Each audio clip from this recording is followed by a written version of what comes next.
प्रारंभ कर दो।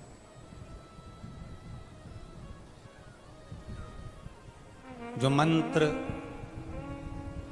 शिव महापुराण के जो मूल मंत्र हैं, पंचाक्षर नमः शिवाय, षडाक्षर ओम नमः शिवाय या श्री शिवाय नमस्तुभ्यम,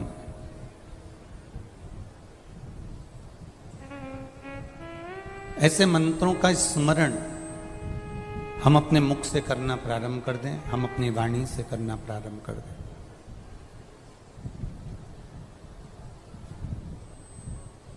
पुष्कर राज की ये पावन जो धरा है, पुष्कर राज की जो ये भूमि है, पूरे भारत की भूमि पर कहीं ब्रह्मा जी के मंदिर नहीं है। केवल एक भूमि पुष्कर राज की ऐसी है जहां ब्रह्मा जी का मंदिर निर्मित है।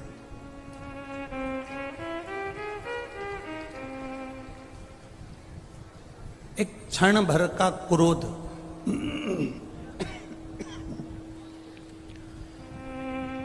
एक क्षण भर का क्रोध माता सरस्वती को आया और भैरव ने अपनी भैरवी का स्मरण कराया, तो वही सरस्वती सावित्री बनकर प्रकट हो जाती है और सावित्री बनकर ब्रह्मा जी को श्रापित कर देती है। एक बात अपनी जिंदगी में उतार कर रखना कि जिससे तुमने विवाह करा है, जिसके साथ तुम्हारी शादी हुई है, जिसके साथ में तुम्हारा मंगल विवाह हुआ है, जिसके साथ तुम्हारी शादी हुई है, पाणी ग्रहण संस्कार हुआ है, विवाह हुआ है, वो प्रयास करती है कि कभी अपशब्द ना बोले।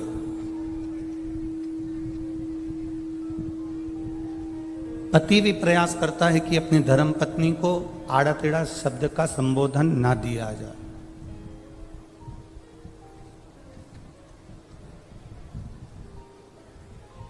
कोई ऐसा शब्द ना बोला जाए जिससे पति की वाणी का बुरा पत्नी को लगे या पत्नी की वाणी का बुरा पति को लगे। ऐसा कोई शब्द, ऐसा कोई संबोधन, ऐसी कोई वाणी पत्नी भी नहीं बोलना चाहती और पति भी नहीं बोलना चाहता।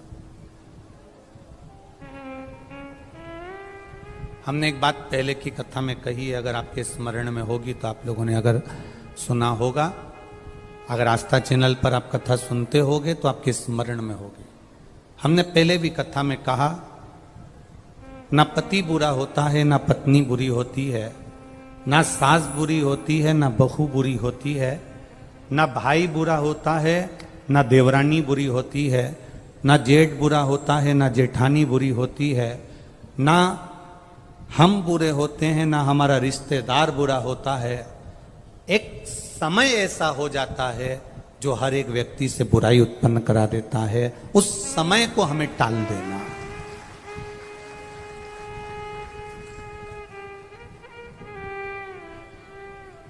सरस्वती माता कब सावित्री बन जाती हैं? कब सावित्री माता सरस्वती बन जाती हैं? कब पार्वती दुर्गा बन जाती हैं? कब पार्वती माँ काली बन जाती हैं? कब लक्ष्मी वैकुंठी बन जाती हैं? कब माता लक्ष्मी अपने आनंद सुख को देने वाली धान्य लक्ष्मी, संतान लक्ष्मी, वैभव लक्ष्मी, सिद्ध लक्ष्मी, प्रतिष्ठा लक्ष्मी बन जाती हैं? समय का कोई ठिकाना नहीं होता। व्यक्ति बुरा नहीं है, घर में आने वाली तुम्हारी बहू बुरी नहीं है। बहू कभी जिंदगी में बुरी नहीं होती। अगर बुरी होती तो वो तुम्हारे बेटे से शादी नहीं करती, पहले ही मना कर देती कि मेरे को इससे शादी नहीं करना। बुरी नहीं है, बहू बुरी नहीं है, सास बुरी नहीं है। सास अगर बुरी होती तो अपनी रकम को तुड़वाकर, अपने जेवर को तुड़वाकर बहू के लिए रकम नहीं बनवाती, बहू के लिए जेवर नहीं बनवाती। बहू बुरी नहीं है, सास बुरी नहीं है, पति बुरा नहीं है, परिस्थितियां कुछ ऐसी बन जाती हैं, कुछ समय की घड़ी, पल, क्षण, चक्र ऐसा चल जाता है जिसके कारणवश हमारे भीतर बुरा हमको नजर आने लगता है, बुरा हमको दिखने लगता है।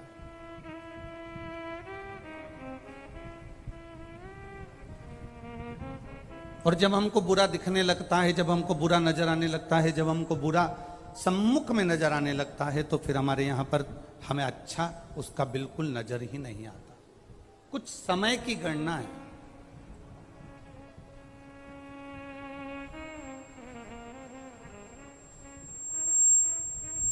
हम कर्म कर कर भूल जाते हैं, पर हमें भान नहीं हो पाता कि हमने कर्म कौन सा करा। एक प्रसंग आपने सुना होगा, एक प्रसंग अपनी जिंदगी में उतारा होगा। भगवान कृष्ण कारागार में माता देवकी और वसुदेव को छुड़ाने के लिए गए, तब भगवान कृष्ण की जो उम्र थी वो 14 वर्ष की थी। कितने वर्ष के हैं? जम के बोलो जरा। 14 वर्ष।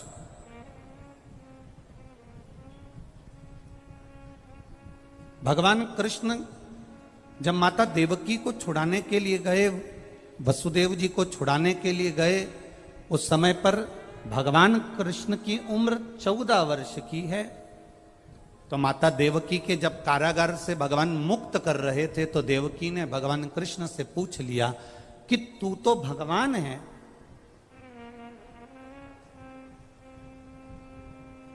तू नारायण है, तू कृष्ण है, तू राम है, तू परमात्मा है, तू विष्णु है, तू दत्त है, और तू नारायण होकर, परमात्मा होकर मुझे छुड़ाने में तू 14 साल लगा दिए, और 14 साल के बाद तू मुझे छुड़ाने के लिए आ रहा है। कृष्ण, क्या 14 वर्ष के पहले तू मुझे छुड़ाने नहीं आ सकता था? देवकी माता ने अपने पुत्र कृष्ण से कहा कि 14 साल की तेरी आयु हो गई और 14 वर्ष के बाद तू मुझे छुड़ाने के लिए आया है। कृष्ण, क्या तू मुझे 14 साल के पहले छुड़ाने नहीं आ सकता था? भगवान कृष्ण ने कहा, मां, 14 वर्ष के पहले मैं आ जाता, पर पुराना हिसाब पूरा नहीं हो पाता। मां, जिस समय पर मैं राम बना था, उस समय पर तूने केकई बनकर मुझे 14 साल के लिए वन भेजा था, इसलिए 14 वर्ष का हिसाब आज पूरा हुआ।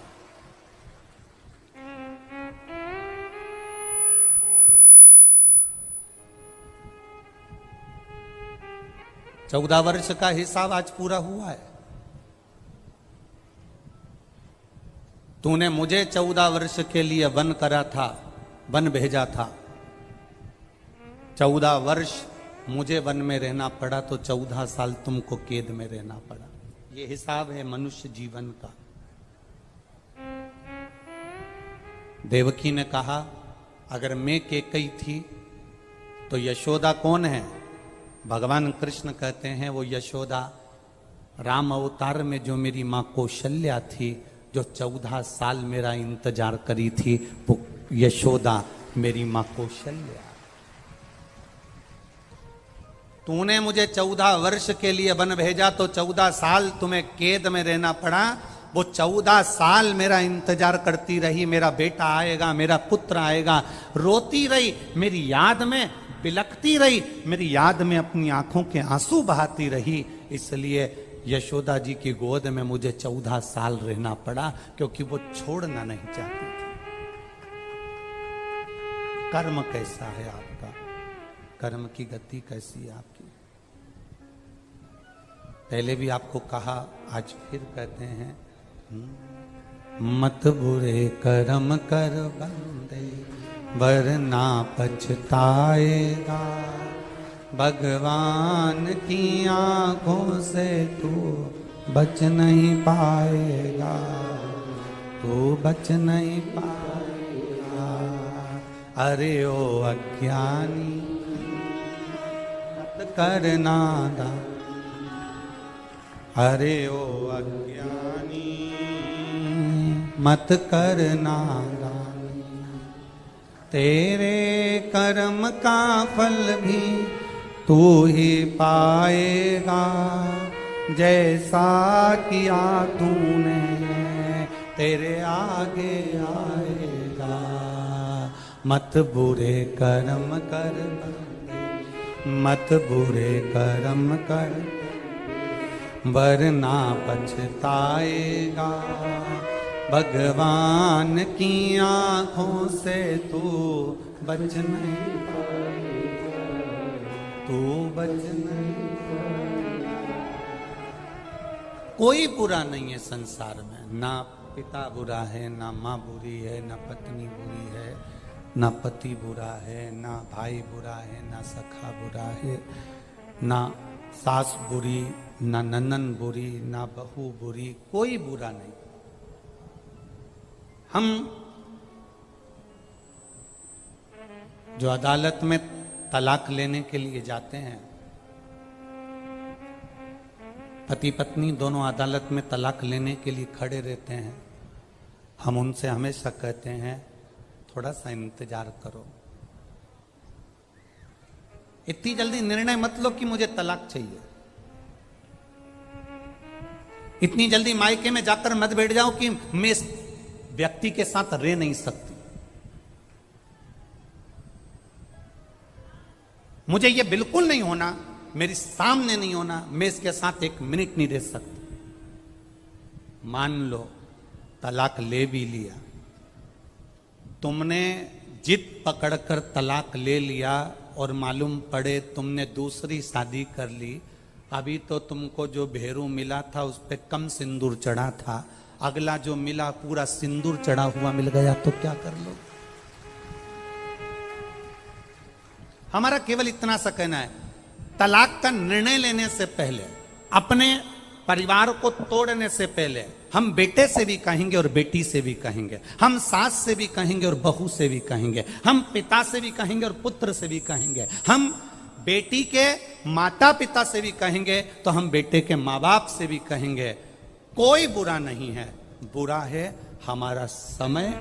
ये समय को थोड़ा निकल जाने दो, सब अपने आप अच्छा होते चले जाएगा। उस समय की कीमत को पहचान,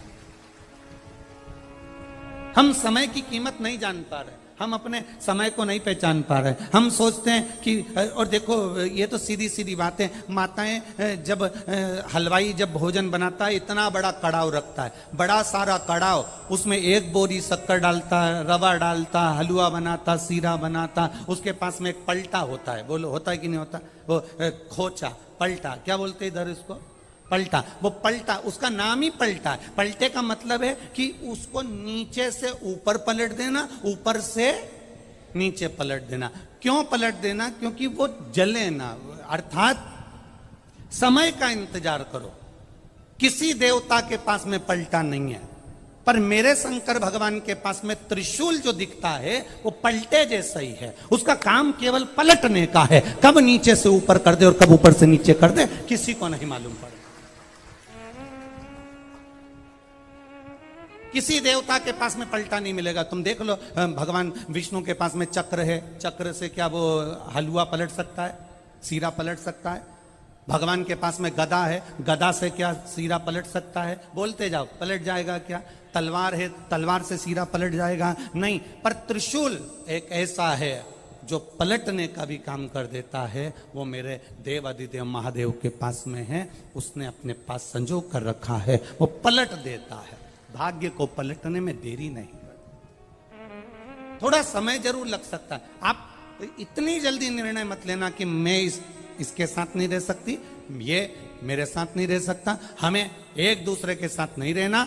बस आज के बाद हम एक दूसरे का मुंह नहीं देखेंगे किसी के कहने पर, चाहे इधर वाले समझाएं चाहे उधर वाले समझाएं। मेरा बेटियों से, मेरा बेटों से निवेदन है, आपका निर्णय आपके पास में है। आपको सोचना चाहिए कि हम घर परिवार अगर छोड़कर एक अपने माता पिता को छोड़कर इसके साथ अगर शादी करी है, थोड़ा एडजस्ट करने का प्रयास करेंगे। जब नहीं होगा तब सोचा जाएगा। जब भी कोई निर्णय लेने का समय आए, तब अपने मन को शांत रखकर, शिव का नाम लेकर, ओघड़दानी को याद कर कर, उसका भजन कर कर, तब निर्णय लो कि मैं करूं ना करूं। और एक बात बहुत अच्छे से याद रखना, जब आप कोई निर्णय तक नहीं पहुंच पाओ, आपको भड़काने वाले ज्यादा मिलेंगे। रहने दे, अगर वो ऐसा करता है तो क्यों जा रही है तू उसके पास में, मत जा। नहीं बेटी, थोड़ा एडजस्ट कर। बेटी का है, मां कब तक एडजस्ट करूं? हर बार गाली दे देते हैं, अपशब्द कह देते हैं, ताना दे देते हैं, हाथ उठा दे। सुन, शांति रख। एक बार फिर अच्छा बनकर उनको अच्छा बनाने का प्रयास कर। बेटा कह दे पत्नी ऐसी है, ऐसा बोल दिया, कोई बात नहीं, थोड़ा शांति रख। हां, अगर अपन निर्णय नहीं ले पा रहे तो फिर किसी अपने माता पिता के सामने बैठकर फिर विचार करना कि मैं निर्णय क्या लूं। माता पिता भी सही निर्णय नहीं ले पाए तो किसी सद्गुरु के पास जाना। साधारण गुरु के पास मत जाना, नहीं तो वो कह देंगे कि तुम्हारी किस्मत में तो ये पति लिखा ही नहीं था, ये शादी जबरदस्ती हो गई, पत्रिका तो मिली ही नहीं थी, रिश्ता तो होना ही नहीं था, अब हो गया उसको क्या करें। ये तो मालूम है कि ये रिश्ता नहीं होना था, गुण नहीं मिला, ये नहीं मिला, वो नहीं मिला, अब हो गया, उसका करे तो करे क्या।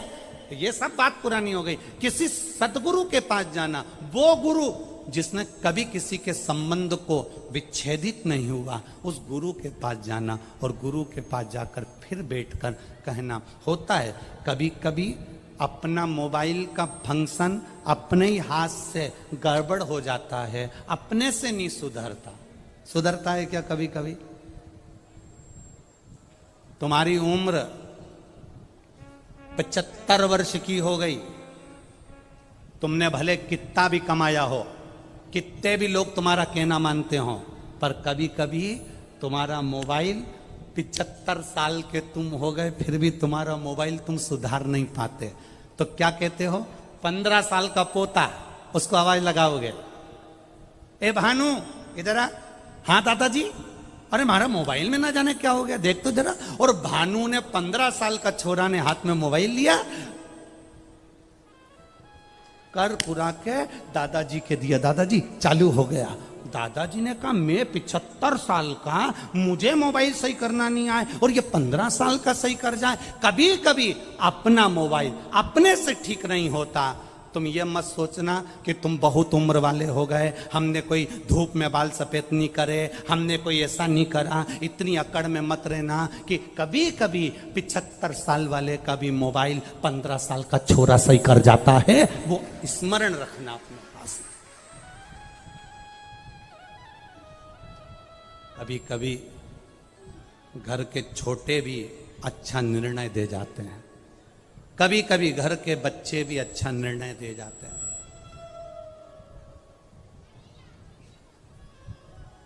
अहंकार में निर्णय नहीं लिए जाते।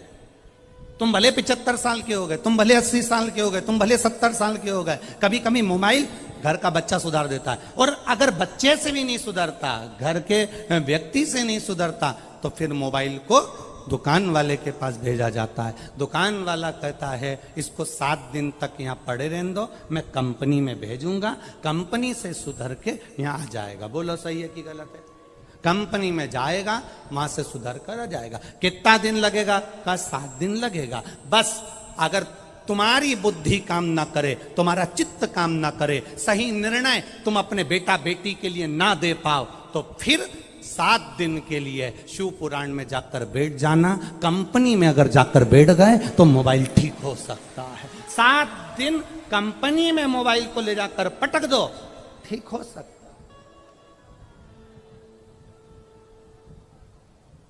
शिव पुराण मोबाइल सही करने की दुकान और पुष्कर राज कंपनी।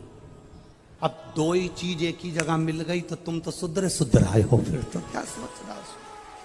अब उसमें तुम्हारे को सोचने की जरूरत है क्या। यहाँ देखो बहुत अच्छा एक हम कहना चाहेंगे, जिन 1999 में हमने जब पहली कथा गीताबाई पारासर ने जब करवाई थी, तो वो गीताबाई पारासर इसी पुष्कर की रहने वाली और इन्हीं ब्राह्मण परिवारों में से थी जो हमारे सीहोर रहे। और यहाँ कई ब्राह्मण पुरोहित परिवार ऐसे होंगे जिनकी वो रिश्तेदार भी लगती होगी। किनकी रिश्तेदार, खड़े होना जरा आप लोगों के, ये इन लोगों के रिश्ते में भी है। और कल हमारे वो पुरोहित जी हमको जो दर्शन कराने गए उनके भी रिश्ते में है। ये एक सहज वाली बात है। तो हमारे को तो हम ये कहेंगे कि हम यहाँ कथा करने के लिए अगर आए हैं तो हमको तो ऐसा लगता है कि हमारे परिवार में ब्रह्मा जी ने नहीं, यहाँ ब्राह्मणों ने कहीं ब्रह्मा जी से कहा होगा, तो यहाँ शंकर जी की कथा यहाँ हो रही। ये शिव तत्व है, ये शंकर की उदाहरण। पुष्करणी ब्राह्मण गीताबाई पारासर पुष्कर की रहने वाली थी, जिन्होंने पहली कथा का स्मरण करा।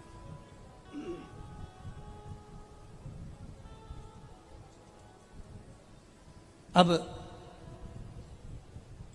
थोड़ा निर्णय लेने में देरी हो, थोड़ा चलेगा।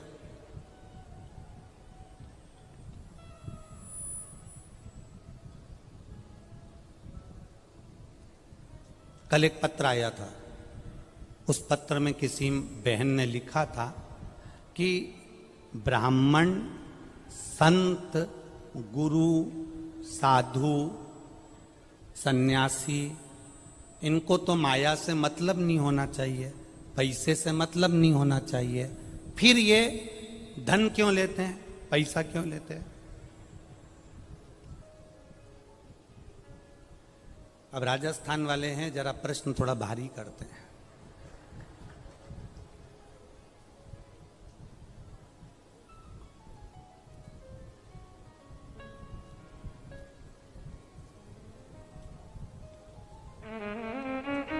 डट के तो घी खाते हैं।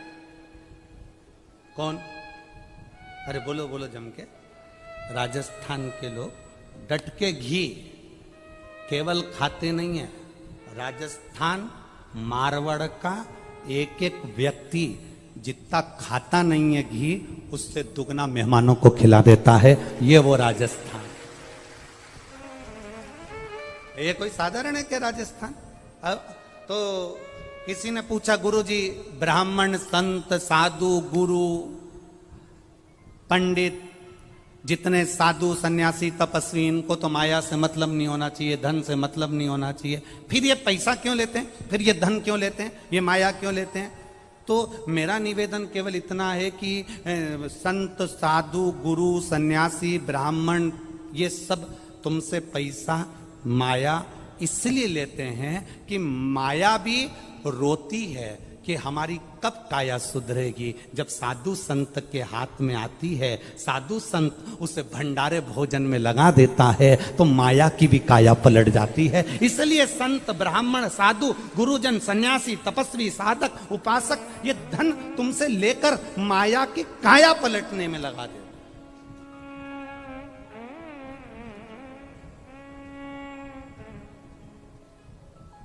आप करो भगवान का भजन, मना नहीं, आप करो शिव का स्मरण, मना नहीं, आप करो शंकर की भक्ति, मना नहीं, पर उसमें कभी कभी ऐसा होता है कि काया पलटने के लिए एक बार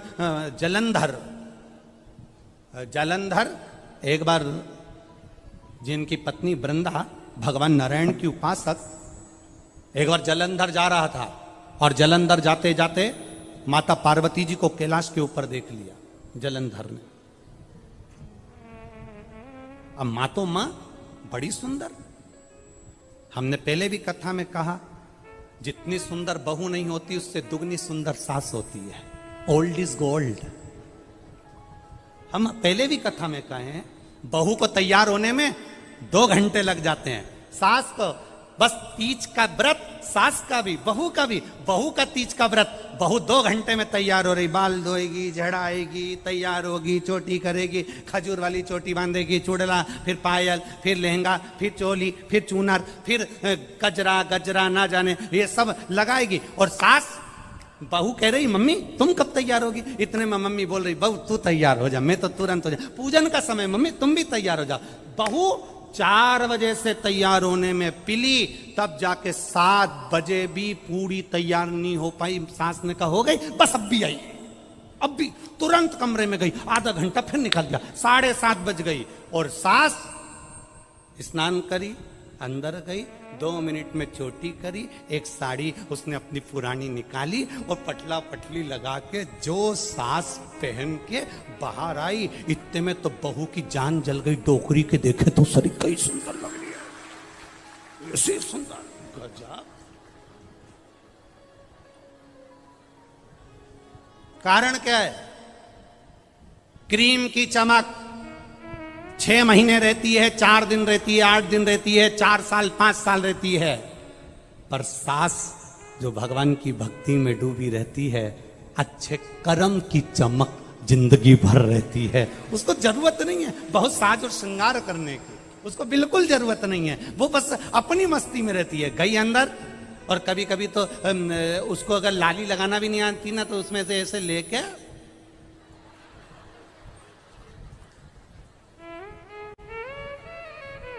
और इतने में बहू ने कह दिया मम्मी यहां पे पाउडर ज्यादा दिख रहा है, तो इतने में मुंह में से जरा सा थूक लिया।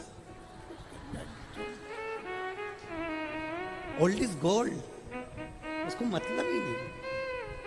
उसकी भक्ति, उसका भजन, उसका कीर्तन, उसका मंत्र जाप, उसका स्मरण और उसका परिवार के प्रति समर्पण केवल सास का ही नहीं, बहू जो अपने परिवार के प्रति समर्पित रहती है, उसको ब्यूटी पार्लर जाने की जरूरत नहीं पड़ती। वो खुद ब्यूटी क्वीन बन जाती है, अपने आप सुंदर हो जाती है, अपने आप उसमें सुंदरता दिखती है, अपने आप। और नहीं तो कहीं कहीं की रहती है। एक पत्नी ने नई साड़ी पहनी, त्योहार का दिन था, पति से पूछा मैं कैसी लग रही हूं। अब पति ने मन में विचार करा, सुबेरे सुबेरे कौन मूड खराब करे, पर पत्नी भी इतनी जिद्दी थी, वो जब तक पति से पूछे नहीं तब तक वो काम पे जाए नहीं। तैयार होके, बाल माल धो के, कंगा कंगी करके, बढ़िया जोरदार झुमका झुमकी पहन के, साड़ी माड़ी का पल्लू इधर पिन से टच करके, और पति से आके पूछी मैं कैसी लग रही हूं। पति ने कुछ नहीं बोला। पत्नी ने पति का हाथ पकड़ा, कैसी लग रही हूं? पति बोले ऐसी लग रही जैसे हरी घास में भैंस चर रही है। अब तू पूछने गई क्यों पहले तो? और पूछा है तो उसने बोल दिया, जो उसको लगा उसने बोला। ये तो अपना मन का भाव है, जो बोल दिया बोल दिया, जो स्मरण में आया वो बोल दिया। अब यहां जलंधर ने माता पार्वती जी को देखा, और पार्वती जी बड़ी सुंदर मां, माता माता बड़ी सुंदर है मां।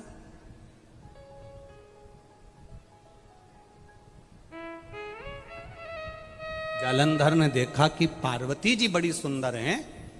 अब जालंधर ने मन में विचार करा कि कुछ भी हो, पार्वती को मैं अपनी पत्नी बनाऊंगा।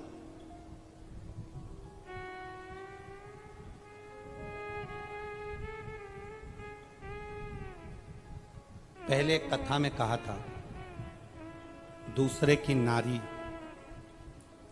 दूसरे का धन,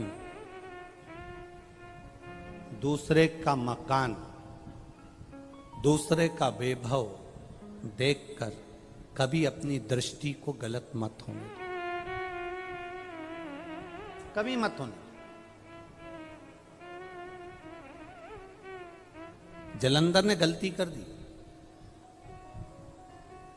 और जलंधर ने देखा पार्वती जी बड़ी सुंदर है, मैं इनसे विवाह करूंगा, मैं इनसे शादी करूंगा। अब पार्वती जी तक ये खबर लेकर कौन जाए? कि पार्वती जलंधर तुमसे शादी करना चाहता है, जलंधर तुमसे विवाह करना चाहता है। इस खबर को लेकर जाएगा कौन? इस सूचना को लेकर पार्वती जी तक पहुंचेगा कौन? चंद्रदेव को बुलाया, चंद्र ने मना कर दिया। इंद्रदेव को बुलाया, इंद्र ने मना कर दिया। सबको बुलाया, गरुण वरुण सब आए, परंतु सबने मना कर दिया। सूचना पहुंची ब्रह्मा जी के पास में। ब्रह्मा जी, भगवान ब्रह्मदेव के पास में सूचना पहुंची कि जलंधर पार्वती जी के पास में विवाह का प्रस्ताव भेज रहा है। यह अच्छी बात नहीं है। और ब्रह्मा जी ने जाकर, ब्रह्मा जी ने पहुंचकर तुरंत जलंधर को समझाने का प्रयास करा। जलंधर, यह तुम्हारा निर्णय ठीक नहीं है। जलंधर, तुम किसी पर नारी पर अपनी दृष्टि दो। भगवान देवादिदेव महादेव की धर्म पत्नी मां जगत जननी, मां जगत धात्री, मां दुर्गा भवानी, माता पार्वती पर तुम अपनी दृष्टि दे रहे हो, यह ठीक नहीं है। जलंधर, यह श्रेष्ठ नहीं है। ब्रह्मा जी का काम था समझाने का, समझा रहे, पर जलंधर मानने को तो तैयार हो। कभी कभी ऐसा हो जाता है, बेटी को समझाया जाए तो नहीं मानती, बेटे को समझाया जाए तो नहीं मानता, सास को समझाया जाए तुम चुप हो जाओ, नहीं मानती, ससुर को समझाया जाए तुम चुप हो जाओ, नहीं मानते, भाई को समझाया जाए तुम चुप हो जाओ, नहीं मानते। फिर वही बात है, समय की घड़ी ऐसी चलती है जिस समय पर क्रोध जब उपजता है कोई मानने को तैयार नहीं होता, और जब पूरा काम बिगड़ जाता है तब सब आंख से आंसू ढालकर फिर रोते हैं, चुप बैठे रहते हैं। जलंधर को समझाया, जलंधर को समझाने का प्रयास करा। जलंधर को समझाने के लिए अग्रण्य आए। ब्रह्मा जी ने जलंधर को समझाने का प्रयास करा, ब्रह्मदेव ने जलंधर को समझाने का प्रयास किया, समझाया, नहीं माने। कोई राजी नहीं हुआ कि पार्वती जी के पास में विवाह का प्रस्ताव कौन लेकर जाएगा। केतु को बुलाया, केतु राजू नहीं हुआ। राहु को बुलाया तो राहु से जलंधर ने कहा, जब पार्वती के साथ अगर मेरा विवाह हो गया तो मेरा जो राज्य है राहु तुझे दे दूंगा। लालच आ गया, लोभ बढ़ गया, लालच बढ़ा।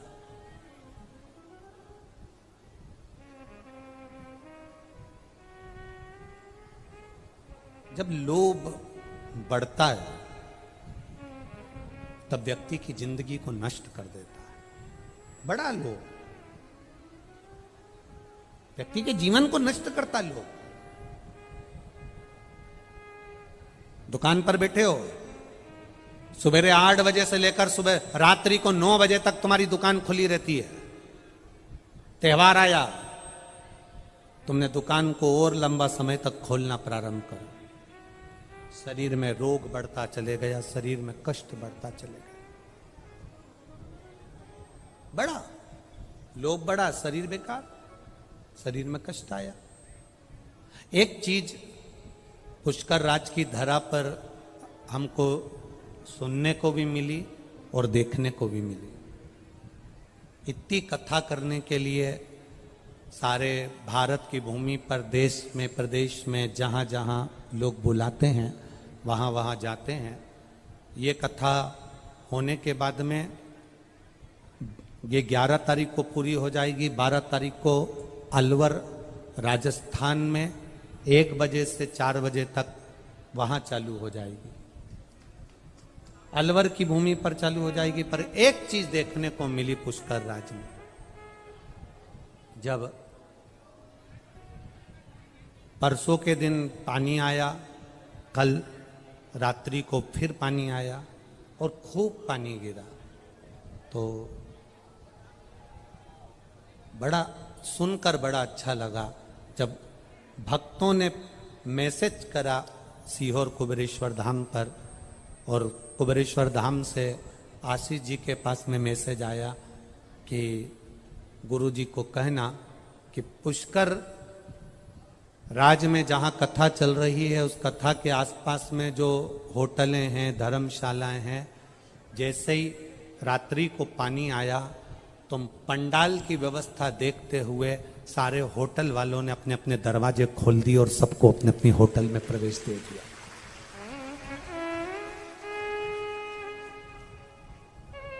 उसमें लिखा, किसी होटल वाले ने शंकर के भक्त से 1 रुपया नहीं लिया और उन्होंने कहा पानी आ रहा है, आप अंदर जाके सो जाओ। एसी के रूम खोल दिए। मैं प्रणाम करता हूं पुष्कर राज के ऐसे भक्तों को, दंडवत प्रणाम करता हूं, आपकी भक्ति को नमन करता हूं। साधुता है। कोई होता है जब इतना पानी गिर रहा है, इतने सारे भगत आ रहे हैं, तो लोग उसका फायदा उठाते हैं, लोग उसका फायदा उठाते हैं। और धन्य है पुष्कर राज की ये पावन धरा, और धन्य है राजस्थान के निवासी, आपको दंडवत प्रणाम है जिन्होंने इतनी सेवा की। साधु है, आपको साधु बात। बोल पुष्कर राज भगवान की। साधुता है आपको, बहुत बहुत साधु। होटल, अटारी, महल, संपदा, सत्ता, वैभव सब यहीं छूट जाना है, पर इतने शंकर के भक्तों के लिए आपने जो व्यवस्था करी है, इतने शंकर के भक्तों को जो आप पानी पिला रहे हो, भोजन करा रहे हो, या किसी न किसी रूप में इनकी सेवा कर रहे हो, खाली नहीं जाएगा। तुम्हारी सेवा का फल मेरा महादेव 3 महीने में लौटा कर जाएगा, निश्चित। वो सहज नहीं है महाराज। बोल बम का नारा है, बोल बम का नारा है। सहज नहीं है मेरा महादेव, सरल नहीं है मेरा महादेव, हिसाब पूरा रखता है।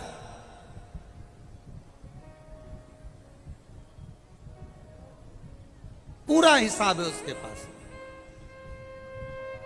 राहु के मन में लोभ जागृत हो गया।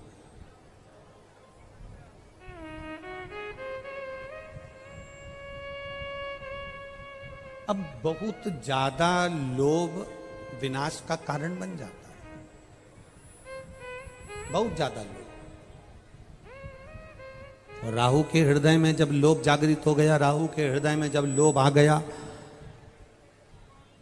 क्योंकि जलंधर ने कहा कि राहु, अगर पार्वती से मेरी शादी हो गई, पार्वती से मेरा विवाह हो गया, तो मेरा जो राज्य है, जलंधर कह रहा है, मैं पूरा राज्य तुमको दे दूंगा।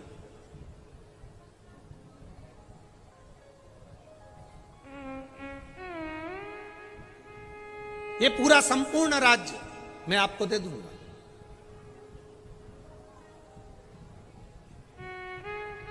राहु ने कहा ठीक है।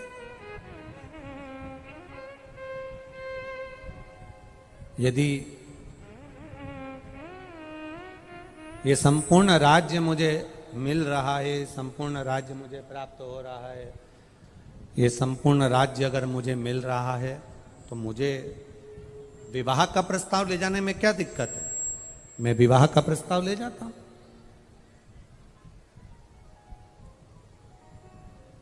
और विवाह का प्रस्ताव राहु लेकर चला। देव अधिदेव महादेव समाधि में लीन थे। पार्वती मैया देव अधिदेव महादेव के लिए सुंदर पुष्प के आंकड़े, सुंदर आनंद से आंकड़े के पुष्प की माला पार्वती जी तैयार कर रही थी, और इतने में राहु प्रवेश कर गया। राहु आया और राहु ने कहा, पार्वती जी, जलंधर आपको बहुत ज्यादा स्नेह करते हैं, जलंधर आपको बहुत ज्यादा प्रेम करते हैं।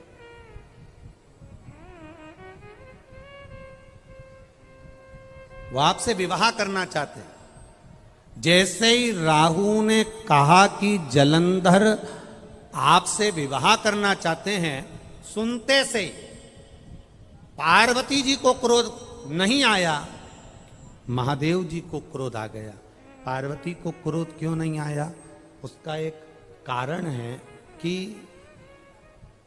अगर नारी अपने पति के साथ मार्ग से जा रही हो, महाराज, नारी अगर मार्ग से अपने पति के साथ जा रही हो और पत्नी को कोई अपशब्द कहे तो क्रोध पत्नी में कम आकर पति में क्रोध ज्यादा आना चाहिए कि मेरी अर्धांगिनी मेरे साथ जा रही है और मेरे साथ मेरी अर्धांगिनी, बेस कम कर बाबू, मेरी अर्धांगिनी मेरे साथ में जा रही है और उसको अपशब्द कहा गया, उसको ताना दिया गया, उसको आड़ा टेढ़ा कहा गया, उसको अपशब्द बोला गया।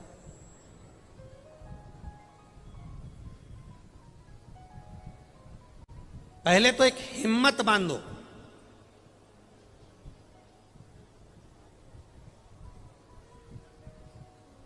पहले एक हिम्मत बांधी है कि नारी, लोग कहते हैं कि अबला होती है, लोग कहते हैं नारी कमजोर होती है, पर शिव महापुराण ने एक बार भी नहीं कहा कि नारी अबला होती है, कि नारी कमजोर होती है। जब जब देवताओं पर भी आफत आती है तो माता पार्वती चंडी बनकर टूटमान हो जाती है। नारी ना कभी अबला होती है और ना नारी कभी कमजोर होती है।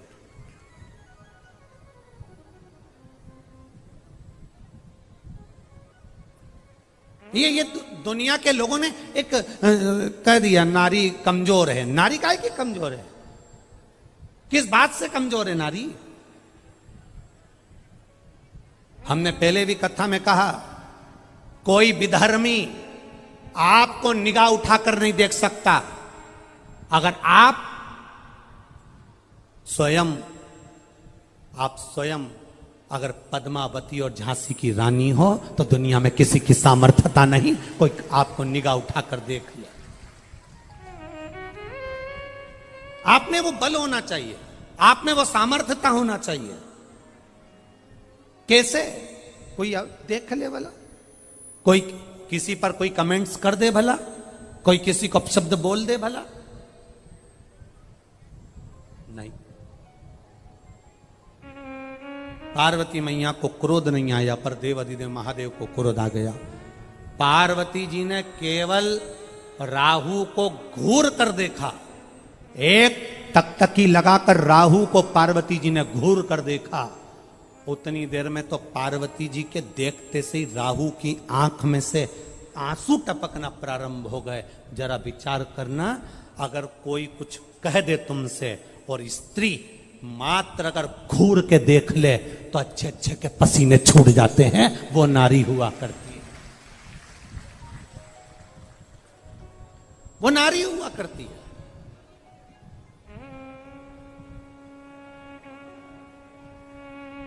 कभी कभी बड़े एक बहुत विचित्र बात है, बहुत थोड़ा ध्यान देना हो। हमारी बात का लोग थोड़ी गलत जगह लेकर चले जाते हैं, परंतु उम्मीद है कि जितने शंकर के श्रोता हैं वो वाणी को समझते हैं, उस बात को वो ध्यान करते हैं। एक पहले ऐसा नियम था, बहुत पहले की बात है, बहुत पहले की बात है। पहले ऐसा नियम था, पति मर जाता था तो पत्नी ऐसा हाथ जोड़कर अर्थी के पीछे पीछे चलती थी और पति के साथ, बोलो बोलो जम के बोलो, सती हो जाती थी। था कि नहीं था ऐसा नियम? पहले ऐसा नियम था।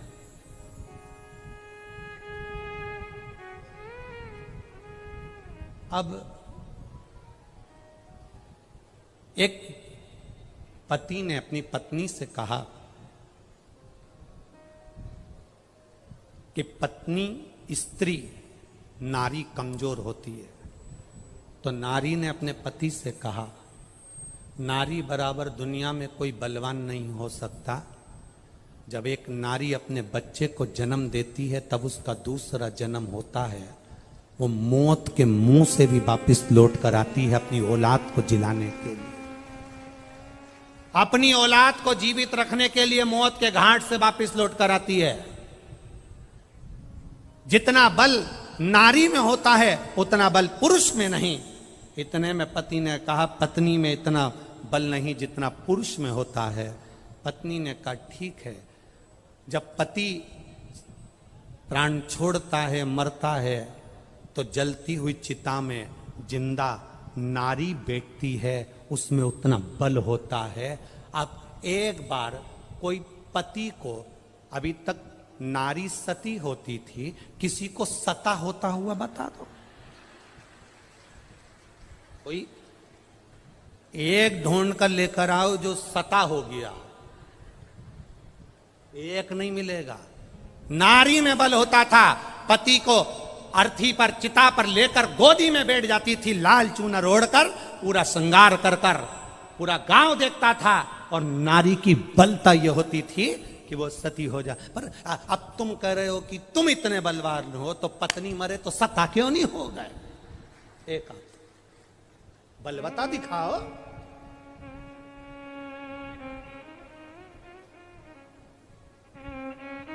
स्त्री कमजोर नहीं है, नारी कमजोर नहीं है।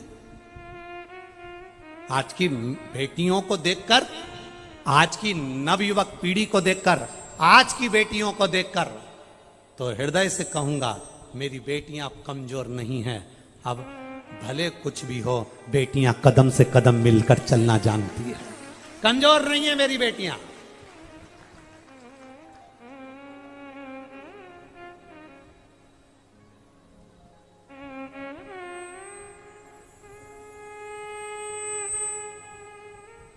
कदम से कदम मिलाकर चलना जानती है। अब पार्वती जी ने केवल राहु को देखा और राहु की आंख में से आंसू बहने लगे। भगवान शंकर को क्रोध आ गया। इतना क्रोध देवादिदेव महादेव को आया, इतना क्रोध आया, इतना क्रोध आया कि क्रोध के कारण जैसे शंकर भगवान को क्रोध आया था और ब्रह्मा जी के समय पर नख से अपने पैर के अंगूठे के नख को तोड़ा और काल भैरव को प्रकट करा, काल भैरव से कहा कि ब्रह्मा का सिर काट दो, ऐसे ही शिव जी को जलंधर का विवाह प्रस्ताव जो राहु लेकर आया था उसको देखकर क्रोध आ गया। और इतना क्रोध मेरे महादेव को आया कि उनके क्रोध से एक गण प्रकट हो गया।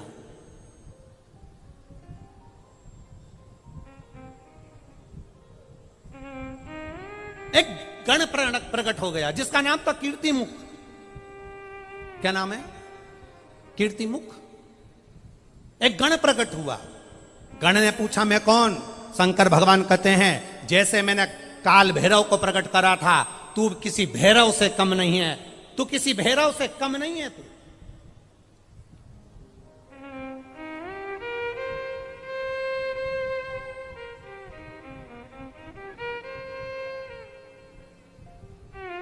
तू किसी भैरव से कम नहीं है।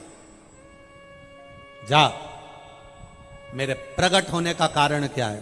शंकर भगवान ने कहा राहु को खजा, जा इस राहु को खा ले।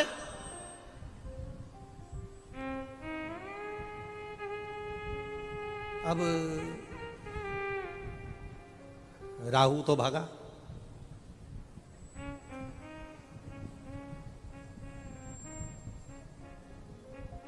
ये जो शादी के बीच में जो होते हैं ना, लड़का लड़की के बीच में जो होते हैं, रिश्तेदारों के बीच में जो होते हैं, थोड़ा सा भी संबंध खराब होता है ना तो सबसे वाले बीच में जो रहते हैं सबसे पहले भागते। जिनने कराई थी शादी, जिनने कराई शादी, कोई के मामा जी ने कराई, कोई के मौसा जी ने कराई, कोई के काका जी ने कराई, के हमारा परिचित था उसने कराई, और जैसे ही संबंध बिगड़ा, लड़का लड़की के बीच में संबंध बिगड़ा, अदालत में बात पहुंची तो जो बीच वाला है ना सबसे पहले पीछे हट जाता है। वो कभी नहीं कहता कि मैं तुम्हारा साथ दूंगा। अब क्या करें साहब, हमने तो अच्छा ही देखा था, हमने तो बताया था, देख लो, तुमने ही नहीं देखा तो हम क्या करें, हमको क्या मालूम था कि लड़की ऐसी होगी, हमको क्या मालूम था कि लड़का ऐसा होगा। बीच वाला भाग जाता। राहु भागा। जलंधर और पार्वती के विवाह प्रस्ताव को जो लेकर आया था वो राहु भागा। अब पीछे पीछे कीर्तिमुख भागता गया। भागते भागते राहु जलंधर के पास पहुंचा। मेरे प्राण कैसे बचेंगे? जलंधर ने कहा यहां से जा, अगर मुझे देख लिया तो मुझे खा जाएगा, चल यहां से। जलंधर ने भी भगा दिया। भागते भागते सब दूर गया। ब्रह्मा जी के पास में गया, इंद्र के पास गया, नारायण के पास गया, सब दूर जाकर आया, पर उसके प्राण बचाने वाला कोई नहीं था।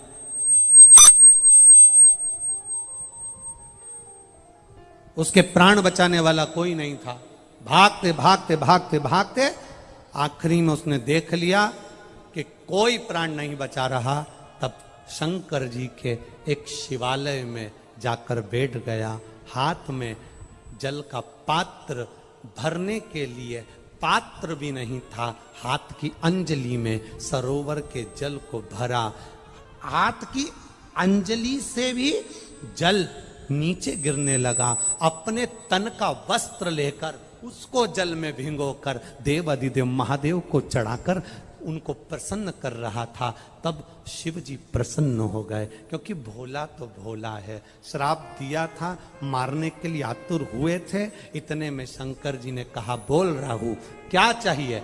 राहु कहता है, कीर्ति मुख से बचा लीजिए, वो मुझे खा जाएगा, प्रभु रक्षा करिए। शंकर जी ने राहु को अपने जटा में छुपा लिया, जटा में छुपाया।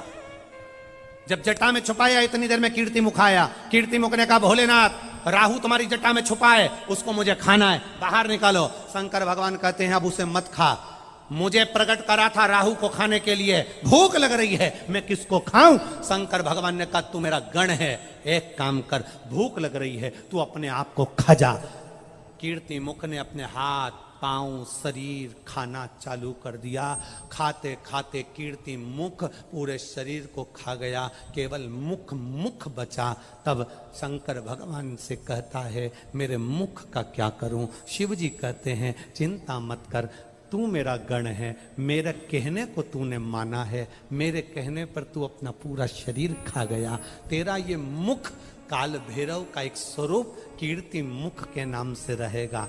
पूरे मृत्यु लोक में जितने देवालय, जितने शिवालय, जितने मंदिर रहेंगे, उस मंदिर के गेट पर तेरा मुख लगाया जाएगा। कभी भी आपने एक मुख मंदिर के गेट पर देखा होगा, जीवान बाहर निकली है, भयंकर सा मुख है। किसी किसी मंदिर में तुमने देखा होगा, दरवाजे पर बिल्कुल बीच में लगा हुआ वो मुख नजर आता है। वो शंकर भगवान ने जिसको प्रकट करा था वो कीर्ति मुख था। शिव जी ने कहा, सुन कीर्ति मुख, तू काल भैरव का स्वरूप रहेगा, तू भैरव का स्वरूप रहेगा। मंदिर में, देवालय में, शिवालय में, दरवाजे पर तू बैठा रहेगा, चौखट पर तू बैठा रहेगा। जो शिवालय के अंदर जल चढ़ाने के लिए प्रवेश करेगा, उसके अंदर जितना दुख होगा, जितनी तकलीफ होगी, जितना कष्ट होगा, जितनी बीमारी होगी, जितना रोग होगा, जो शंकर के मंदिर में एक लोटा जल लेकर प्रवेश करेगा, भरे हुए पात्र को जब तू देखेगा, तेरी दृष्टि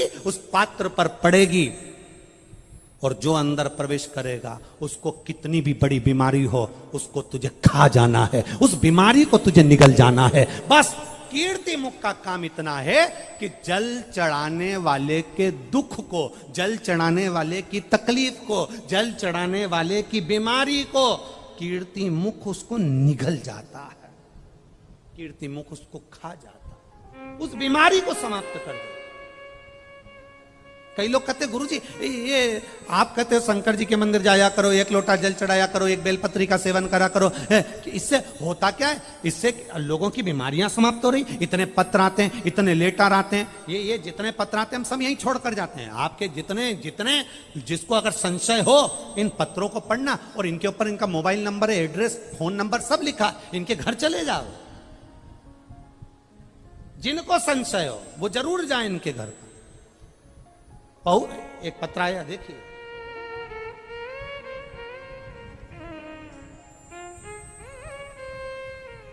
गुरुजी मैं बबलू कंवर निवासी परबतसर जिला नागौर की रहने वाली हूं, कहीं बैठी हो तो हाथ हिला सकती हैं। बबलू कंवर निवासी परबतसर जिला नागौर की रहने वाली हूं, कहीं बैठी हो तो अपना हाथ हिला सकती हैं। कहीं पर भी बैठी हो दोनों हाथ हिला सकती हैं अपने। कहीं दिखे तो हाथ ऐसा जरूर हिलाएं एक बार। मैं बबलू कंवर निवासी परबतसर जिला नागौर की रहने वाली। पिछली सालासर कथा में आप राजस्थान के सालासर में आए थे। आप कहते हो पंडाल में बैठकर कथा सुनते समय जो मांगते हो वो मिलता है। मैं भी अपने नागौर जिले से आई और मैंने सोचा चलो सालासर जी में महाराज कहता है तो अपन मांग कर देखें। पिछली सालासर की कथा में मनोकामना लेकर आई थी और बाबा ने मेरी मनोकामना पूरी करी। मेरे जमाईसा की नौकरी की मनोकामना लेके आई थी गुरुदेव, बाबा ने पूर्ण करी। मेरे जमाईसा 5 मई 2023 को रेलवे में उनकी नौकरी लग गई, इसलिए मैं यहां प्रणाम करने के लिए आया। शिव उदारता क्या है? आप अगर शंकर के मंदिर जा रहे हो, आप शिव महापुराण की कथा में पहुंच रहे हो, हाँ हम ये मानते हैं। कोई कह रहा था गुरुजी ये पुष्कर का मेला लगता है, बहुत लाखों लोग आते हैं, पर इतनी भीड़ आ जाएगी, ये पुष्कर मेले का ग्राउंड छोटा पड़ जाएगा, ये कभी सोचा नहीं था, ऐसा अनुभव नहीं सोचा था। हम कह रहे हैं आए हो आप, कथा में पहुंचे हो आप, पंडाल में बैठे हो आप, केवल पंडाल में नहीं बैठे हो। जितने दिन तक शिव महापुराण की कथा जिस भूमि पर होती है वो भूमि भूमि नहीं रहती। मेरा कैलाश शंकर भगवान उतर कर उस भूमि पर आ जाता है और वर प्रदान कर कर जाता है। एक पत्र और आया है, देखिए।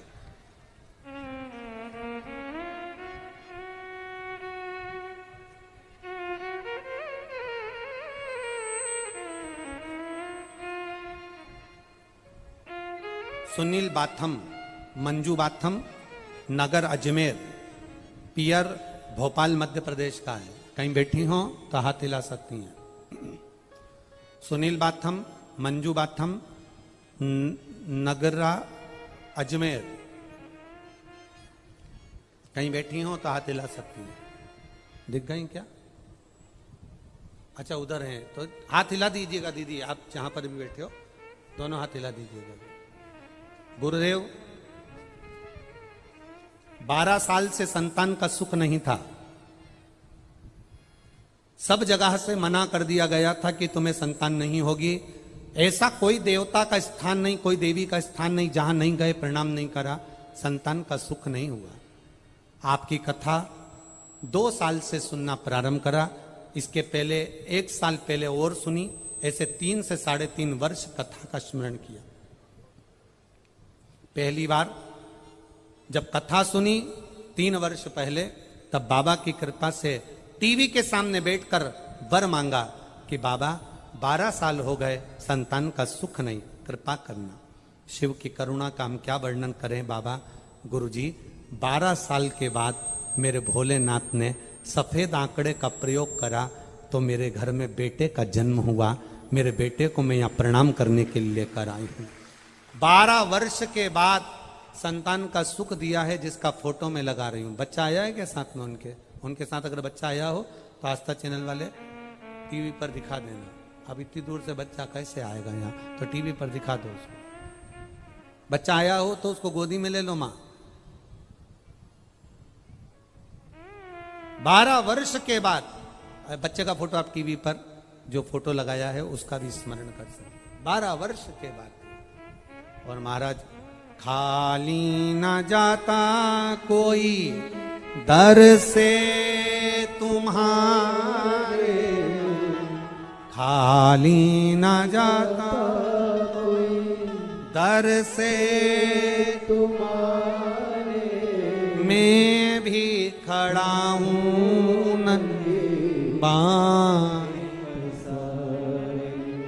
अपने हृदय लगा लो, लगा लो, गिरा जा रहा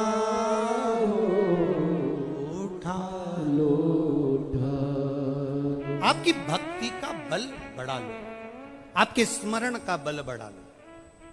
जो मंदिर के अंदर जाए, जो 1 लोटा जल चढ़ाने के लिए जाए, जो शिवालय में प्रवेश कर जाए, 1 लोटा जल जो महादेव को समर्पित करने के लिए जाए, शिव कथा कहती है कीर्ति मुख, तो उस चौखट पर भैरव के रूप में विराजमान होना और उसके दुख को तू खा जाना, उसकी तकलीफ को तू निकाल लेना, उसके बीमारी को तू समाप्त कर देना। बस मंदिर की चौखट।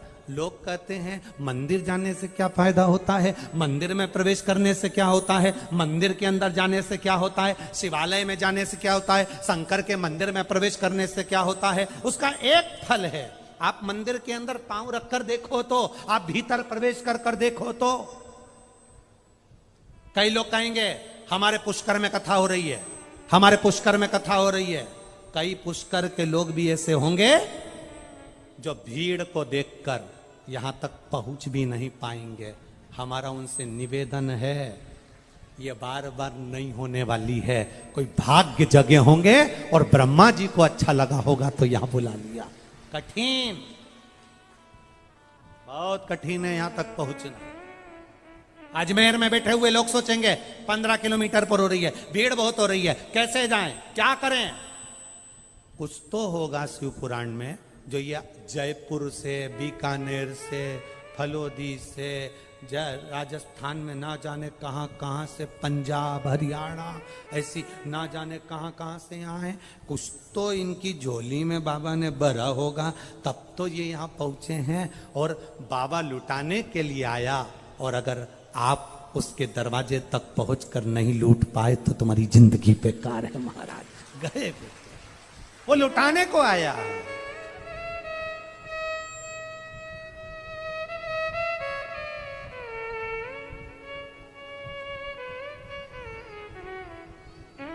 वो लुटा रहा।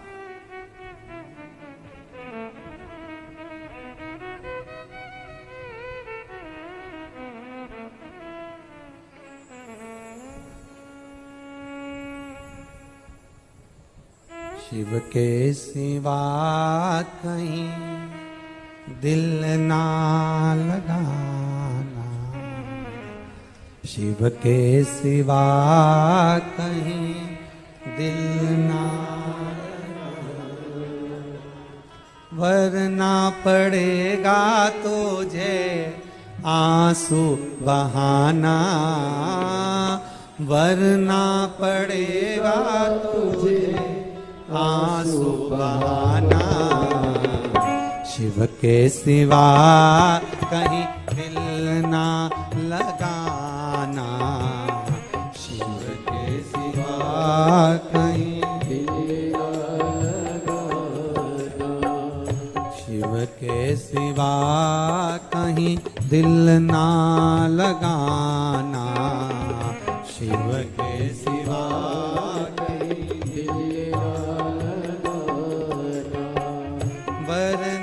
पड़ेगा तुझे आंसू बहाना, वरना पड़ेगा तुझे आंसू बहाना, ओ वरना पड़ेगा तुझे आंसू बहाना, वरना पड़ेगा तुझे आंसू बहाना।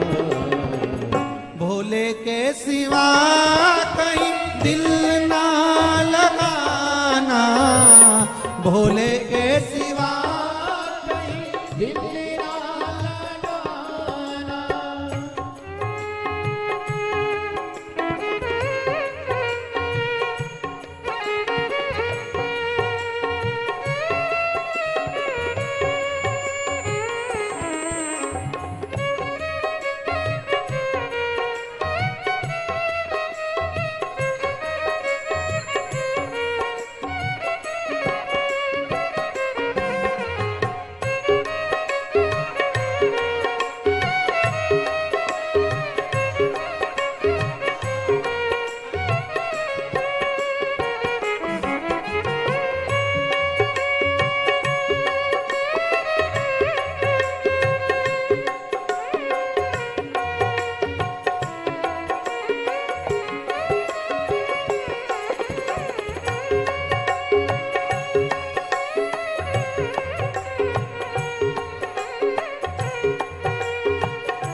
तुझे, सुमिरन के बल से तुझे मुक्ति है पाना।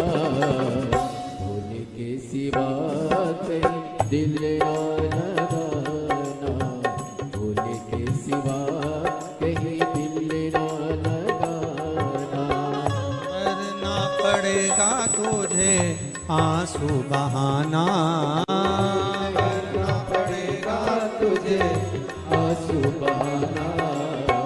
भोले के सिवा कहीं दिल ना लगाना, भोले के सिवा कहीं दिल ना लगाना।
कहा है।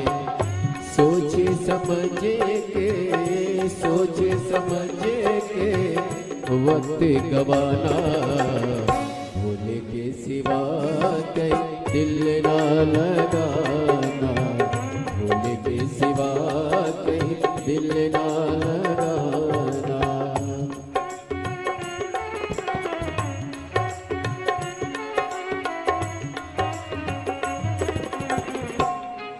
सिवा कहीं दिल ना लगाना, शिव के सिवा कहीं दिल ना लगाना, वरना पड़ेगा तुझे आंसू बहाना, वरना पड़ेगा तुझे आंसू बहाना। भोले के सिवा कहीं दिल ना लगाना, भोले के सिवा कहीं दिल ना लगाना, वरना पड़ेगा तुझे आंसू बहाना, वरना पड़ेगा तुझे आंसू बहाना। भोले के सिवा कहीं दिल ना लगाना, भोले के सिवा कहीं दिल ना लगाना, भोले के सिवा कहीं दिल ना लगाना, भोले के सिवा कहीं दिल ना लगाना। हार हार। अपने स्थान पर बैठकर भगवान देवाधिदेव महादेव से प्रार्थना करें, दिल से, मन से, बाबा से भाव से कहिए, दिल से प्रार्थना करें, भाव से। जहां जगह मिले वहीं बैठ जाओ। कार्यकर्ता भी जो लोग खड़े हैं उनसे भी निवेदन है वो भी बैठकर प्रार्थना करो। ये मौका फिर नहीं मिलेगा। शिव महापुराण की कथा के अंतर्गत जो अपन प्रार्थना कर चल रहा है, इनको कान लगा के सुनो। शिव महापुराण की कथा के अंतर्गत जो अपन भगवान शिव से प्रार्थना करते हैं ये चल नहीं रहा है। भगवान शिव से निवेदन करते हैं, प्रार्थना करते हैं, बाबा उसको स्वीकार करता है।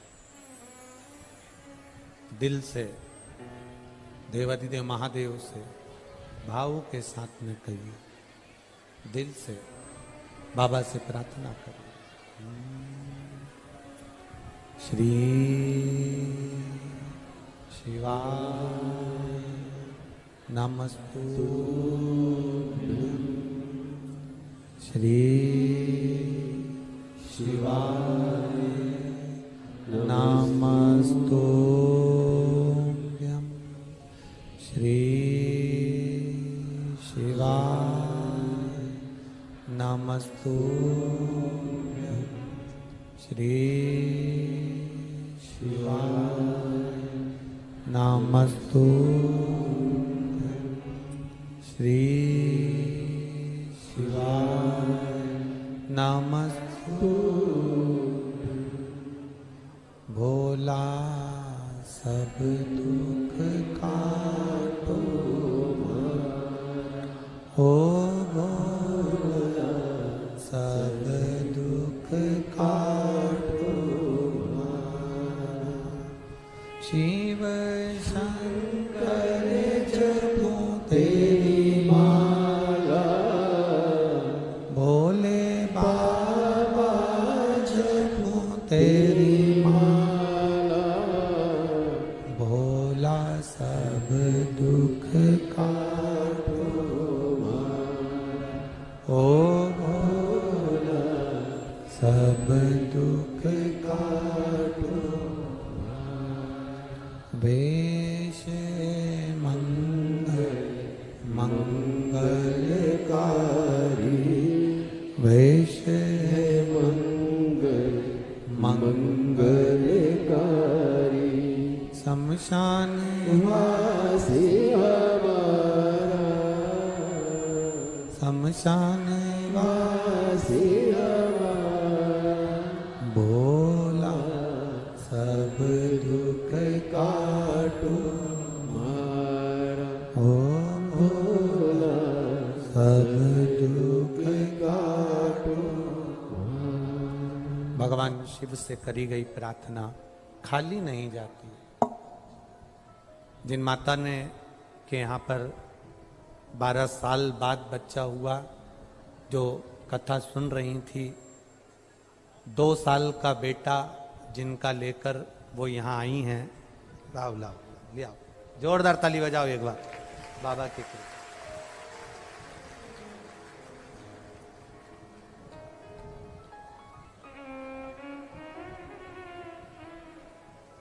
उन्होंने पत्र में लिखा कि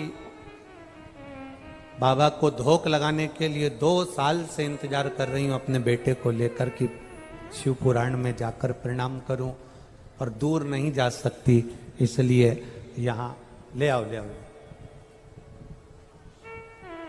अरे लुटा दिया भंडार काशी,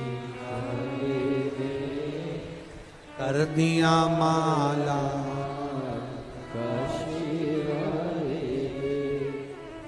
लुटा दिया, हाँ लुटा दिया, लुटा दिया, हाँ अरे लुटा दिया भंडार काशी वाले। जोरदार ताली बजाएं। 12 वर्ष के बाद बाबा ने जो दिया, अब रोइए मत, अब तो खुश होइए, शिव की कृपा हुई है।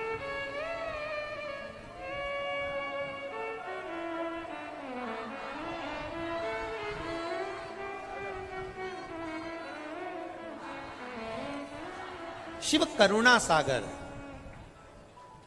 शिव एक पत्र आया है, बड़ा बड़ा विचित्र पत्र है, देखिए बड़ा। गीता पटवा, राजस्थान, भीलवाड़ा, मांडल, सही बोला है? हाँ ठीक है, आप लोग समझ गए ना? हाँ ठीक है। गीता पटवा, राजस्थान, भीलवाड़ा, मांडल, मेरा मोबाइल नंबर ये। कहीं बैठी हैं गीता? गीता पटवा जी कहीं बैठी हैं? अच्छा हाथ हिलाइए। गीता पटवा जी आई हैं? हाँ। मैं भोले बाबा का क्या बखान करूं गुरुदेव, जितना करूं उतना कम है। मेरे बाबा ने मुझे दूसरा जन्म दिया। मेरी जीभ में एक गठान हो गई थी, वो गठान धीरे धीरे बढ़ती हुई बहुत मोटी हो गई थी, जिसका डॉक्टर को चेकअप कराया तो उन्होंने ऑपरेशन का बोल दिया। गठान कैंसर की थी, डॉक्टर ने कहा इसका ऑपरेशन होगा, थेरेपी होगी और ये जरूरी है। किसी ने कहा कि आस्था चैनल पर कथा आती है और वो सीहोर वाला महाराज करता है, शिव पुराण आती है, सुना करो।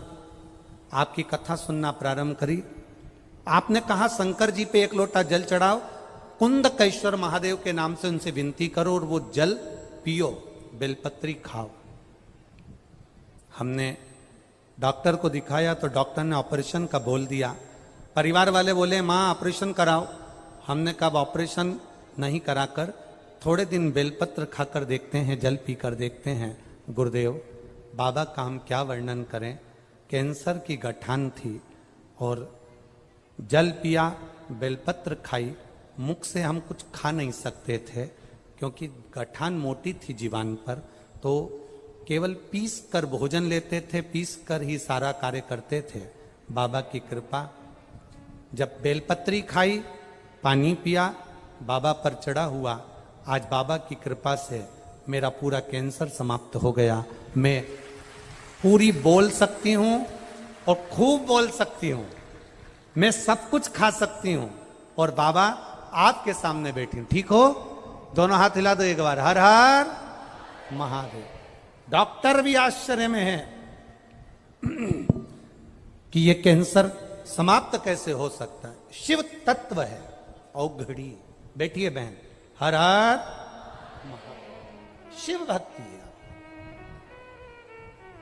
आप जितना भगवान शंकर का गुणगान करेंगे, आप जितना भगवान शिव से प्रार्थना करेंगे, आप जितना शिव के मंदिर में जाना शुरू करेंगे, हम फिर कहेंगे शंकर भगवान के मंदिर के गेट पर उनके गण मणिभद्र वीरभद्र रहते हैं, पर ऊपर तुम्हारे दुख का हरण करने वाला, तुम्हारे कष्ट का हरण करने वाला, तुम्हारी बीमारी को भी नोच लेने वाला, तुम्हारे तकलीफों को खींच लेने वाला, तुम जब जल का पात्र लेकर अंदर प्रवेश करते हो तब वो तुम्हारे दुख को खींच लेता है, खींचता है। अच्छा, किसी ने एक बार प्रश्न करा कि गुरुजी ये बताओ, आप कहते हो कि भगवान के मंदिर में जब हम प्रवेश करते हैं तो काल भैरव, कीर्ति मुख, भगवान के गण हमारे दुख को खींच लेते हैं, ऐसा कभी होता है क्या?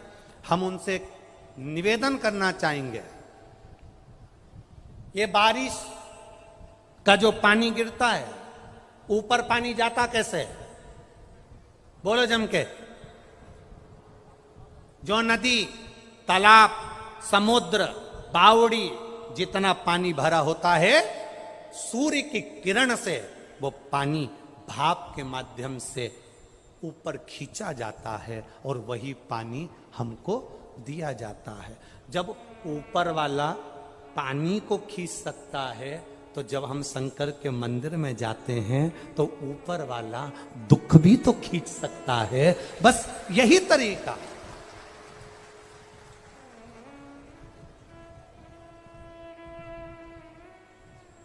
यही एक रूप है।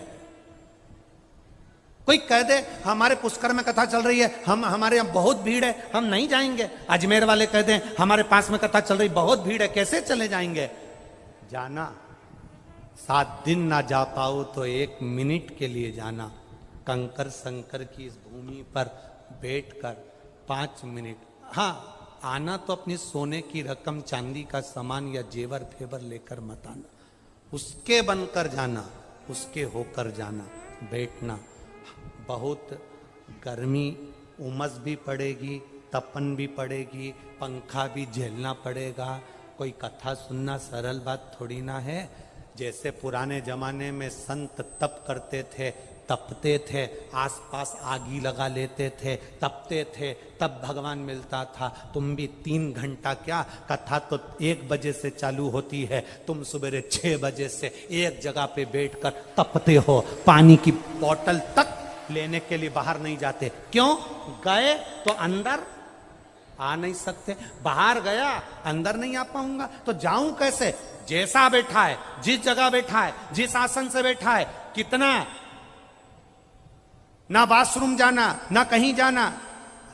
सवेरे 6 बजे से रात्रि को कथा हो 4 बजे तक, 5 बजे तक निकलने में समय लगता है। इतने घंटे की तुम्हारी साधना रहती है, ना बाथरूम जाना, ना कहीं खाने जाना, ना पानी पीने जाना, ना कहीं जाना। एक जैसा आसन लगा के टप्पा मारकर एक जैसे बैठे इंतजार कर रहे हो कथा का, इंतजार।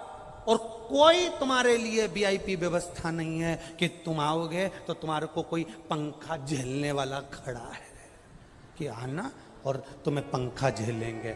यहां तो पंखा झेलने वाला भी नहीं, अपने ही साथ पुष्टा लाओ और झेलता जाओ। यहां तो केवल तुम्हारा तप है, साधना है। 3 घंटे बैठकर जो तुम तप साधना करते हो, 4-4 घंटे तक कथा का इंतजार करते हो। और कथा का इंतजार केवल 4 घंटे से नहीं, कई तो ऐसी माताएं बैठी है जो 2 साल से इंतजार कर रही है कि अपने पास में कथा हो जाए, चले जाए। इंतजार में लगे हो, कथा चित्त को धारण करने के लिए लगे हो, तो भगवान भी तो तुम्हारे मन के मनोरथ पूर्ण करेगा। भगवान भी तो झोली भरेगा, वो भी तो खाली नहीं भेज सकता, वो भी तो झोली भर कर भेजेगा। ये उसके ऊपर है। आप आए जरूर हो, पहुंचे जरूर हो। बोल बम का नारा है, इतनी धीमे बोलोगे तो हो गया कल्याण तुम्हारा है। बोल बम का नारा है, उसके सहारे पर रहना, ना घर के भरोसे।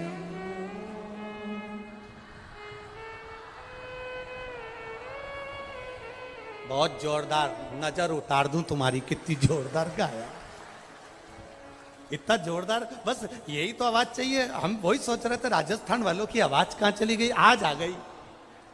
भोलेनाथ ने कृपा कर दी पुष्कर राज बाबा ने।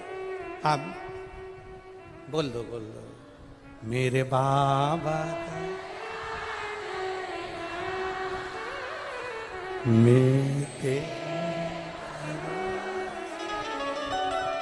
मेरे बाबा मैं तेरे ना घर के भरोसे हूँ ना परिवार के भरोसे ना घर के ना परिवार के भरोसे मेरे बाबा दया करना मैं तेरे भरोसे ना इनके भरोसे हूँ ना उनके भरोसे ना इनके ना उनके भरोसे हूँ भोले बाबा दया करना मैं तेरे भरोसे मेरे बाबा दया करना मैं तेरे भरोसे हम शिव के भरोसे पर हम शंकर के भरोसे पर हम उसकी दृढ़ता के भरोसे पर आप जाओ शंकर के मन। दुनिया के लोग कहेंगे शिव जी पे चढ़ाकर जल नहीं पीना चाहिए, कोई कहेगा नारी को शिवलिंग नहीं छूना चाहिए, कोई कहेगा एक कन्या को शंकर जी का शिवलिंग का स्नान नहीं कराना चाहिए, कोई कहेगा ऐसे हो जाओगे, कोई कहेगा वैसे हो जाओगे, कोई कहेगा तुम कुत्ता बन जाओगे तो कोई कहेगा घोड़ा बन जाओगे। तो जो तुमसे कहे कि मरने के बाद कुत्ता बन जाएंगे तो उनसे पूछना तुम देख के आए थे क्या? किसने देखा? यहां तक शिव पुराण की कथा कह रही है हमने तो बैकुंठ भी नहीं देखा, और राजस्थान वालों ने देखा हो तो बात दूसरी है। हमने तो पुष्कर देखा है, और पुष्कर देख लिया मतलब बैकुंठ देख लिया, बस बराबर है, एक ही बात है। हमने बैकुंठ नहीं देखा। हाँ, कोई दूसरे हो जिन्होंने बैकुंठ देखा हो और जो कह दें कि तुम ऐसा करोगे तो बैकुंठ नहीं जा पाओगे, नरक चले जाओगे, तो उनसे पूछना तुम नरक गए थे क्या, देख के आए थे क्या, माँ किस तरह की गाड़ी है, फोर व्हीलर, पूछना स्कॉर्पियो है कि टवेरा है, पूछो उनसे। हम ना बैकुंठ की बात करते हैं ना हम नरक की बात करते हैं। आज तक इतनी शिव पुराण की कथा बाची, एक बार भी हमने इस व्यासपीठ से ये नहीं कहा कि तुम ऐसा करोगे तो नरक चले जाओगे। हमने ये भी नहीं कहा कि ऐसा करोगे तो बैकुंठ चले जाओगे। बोला कभी? कुछ नहीं बोला। इतना जरूर कहा कि मंदिर तक जाओगे तो तुम्हें बैकुंठ जाने की जरूरत नहीं पड़ेगी, बैकुंठ वाला टार्च लेके तुम्हें ढूंढता हुआ यहां जरूर आएगा। तुम काहे को जाओ? वो गाना याद कर लो, मैं ससुराल नहीं जाऊंगी, डोली रख दो कहारो, पहला संदेशा यमराज का आया, ये काले जेठ जी के साथ नहीं जाऊंगा।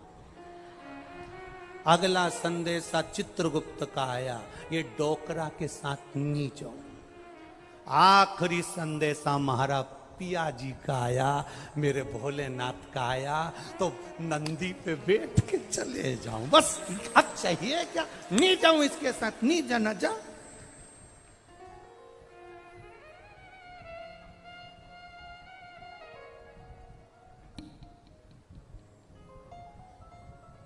अरे हम तो दिन रात बाबा को मनाने में, बस उसकी आराधना में। अरे मंदिर लगी रोशनी बुझाऊं कैसे, मारा रूसी गया भोलेनाथ मनाऊं कैसे। ओ तांबा का हंडा में सफारी। अरे तांबा का हंडा में तातो धरो पानी, अरे नहाए नहीं भोला नीलाऊ कैसे तुम्हारा रूसी गया भोला नाट मनाऊं कैसे।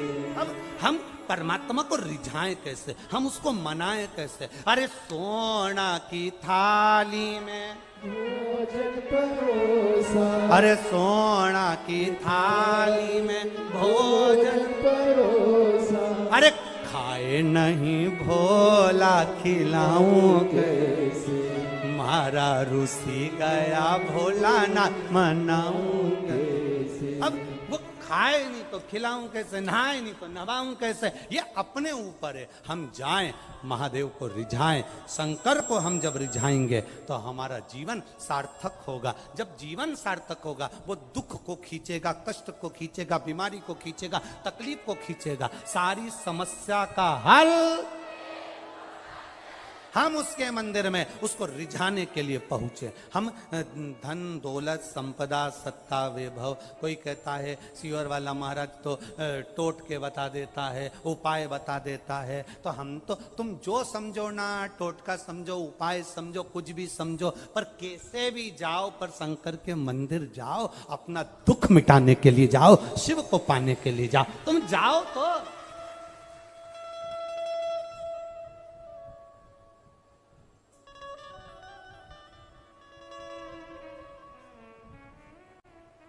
किसी के सामने जाने से, किसी से कहने से तुम्हारा दुख नहीं मिटने वाला। तुम भगवान के सामने कहोगे तो दुख मिट जाएगा, दुख मिटेगा।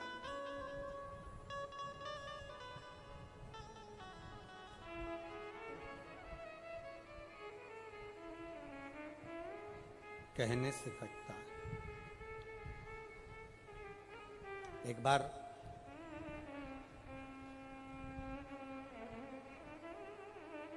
देवऋषि नारद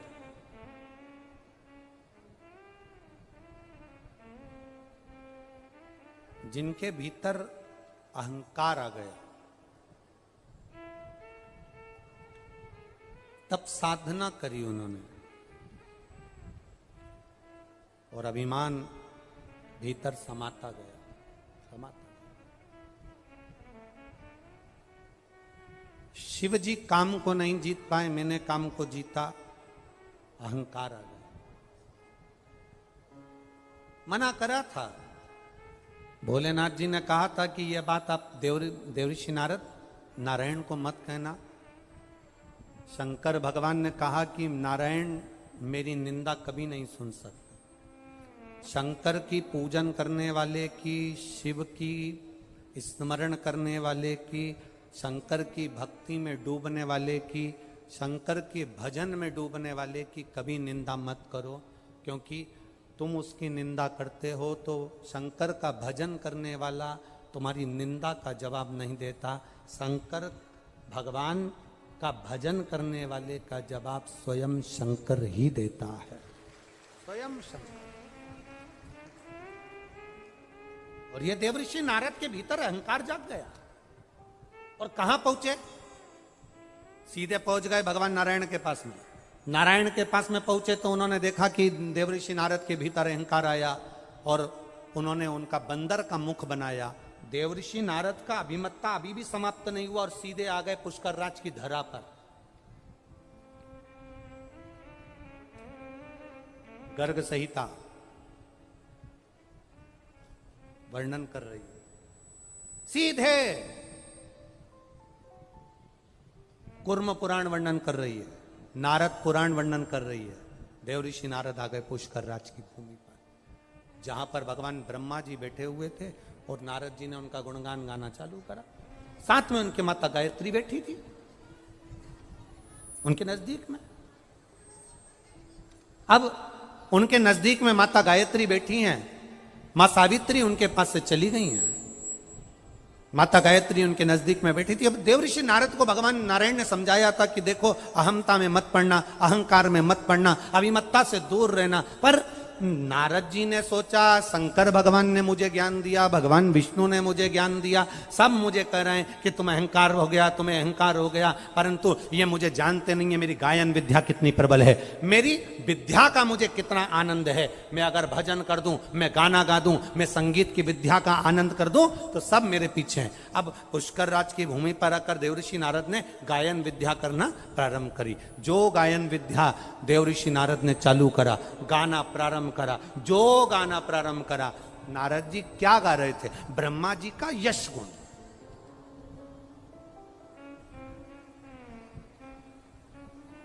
आप किसी का यश गुण गाइए, वो बड़ा प्रसन्न होगा। आप कह दो हमारी बिमला जी बहुत जोरदार है जी, बिमला जी का कई कहना ऐसा काम करे, पूरा शादी का काम हमारी बिमला जी संभाल लेती, पूरा शादी का। बिमला जी तो फूल के गेंदा फूल हो गई। अब शादी में सारे घर के लोग होटल में एंजॉय कर रहे हैं और बिमला जी घर संभाल रही, क्योंकि चढ़ा दिया ऊपर। सारे घर के लोग होटल में एक से बढ़कर एक आइटम खा रहे, दही बड़ा ने, चाउमीन ने, चमक लड्डू ने, आइसक्रीम सब खा रहे, और बिमला जी फोन लगा रही, मैं सुबह से भूखी हूं, खाना भेजो। जी तुम्हारे पास खाना नहीं पहुंचा? इतने में उन्होंने अपने नौकर को भेजा, जीजी को टिफिन दे के आ, ठंडा और फूल, गेंदा फूल और फूल। हमारी बिमला जी बहुत अच्छी, पूरा घर संभाल लेती है। घर में जब कार्यक्रम होता है तो हमारी बिमला जी पहले आ जाती है। हमारी बिमला जी पूरा घर देखती है, कपड़े संभालती, जेवर संभालती, और बहुएं क्या करती? डेंटिंग पेंटिंग करके एंजॉय करती। बिमला जी फूल और गेंदा का फूल, वो फूल गई बिमला जी। अब सारा कपड़ा का घड़ी बना रही बिमला जी, सामान रख रही बिमला जी, जेवर संभाल रही बिमला जी। दरवाजे पर एक भी बंदूक वाला गार्ड छोड़ने की जरूरत नहीं पड़ी, गार्ड छोड़ते तो 800 रुपए रोज देना पड़ता। अंदर बैठी, अरे बोलो तो, बिमला जी फूल। कौन सा? गेंदा का फूल संभाले। और बाद में शादी पूरी होने के बाद सबकी विदाई हुई, सबको साड़ी दी, सबको डब्बा दिया, सबको गिफ्ट आइटम दिया। बिमला जी को कौन सा ज्यादा दे दिया? फूल, गेंदा का फूल। और कर करके मर गई बेचारी बिमला जी।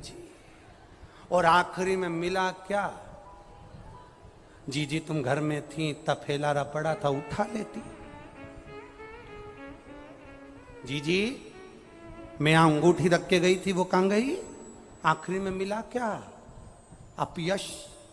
इसलिए कोई तुम्हें चने के झाड़ पे चढ़ाए, खूब प्रेम से के बिमला जी, बिमला जी, बिमला जी। बिमला जी कह देना, काय की जी, मैं तो चंडी देवी ना चढ़िए। अब ब्रह्मा जी का गुणगान देवऋषि नारद गा रहे थे, पुष्कर राज की धरा, माँ गायत्री बाजू में बैठी। अब माता गायत्री पास में बैठी और पुष्कर राज में ब्रह्मा जी का गुणगान देवऋषि नारद गाया। जो ब्रह्मा जी का गुणगान गाया तो स्वयं कुबेर जी महाराज, स्वयं कुबेर चढ़कर सुंदर आनंद से पहुंच गए पुष्कर राज की धरा पर। अब जो पुष्कर राज की धरा पर कुबेर पहुंचे, नारद जी तो गुणगान गाने में लगे थे, ब्रह्मा जी का खूब जोर शोर से। इतने में नारद जी ने जो कुबेर को देखा और देखते से ही कहा कि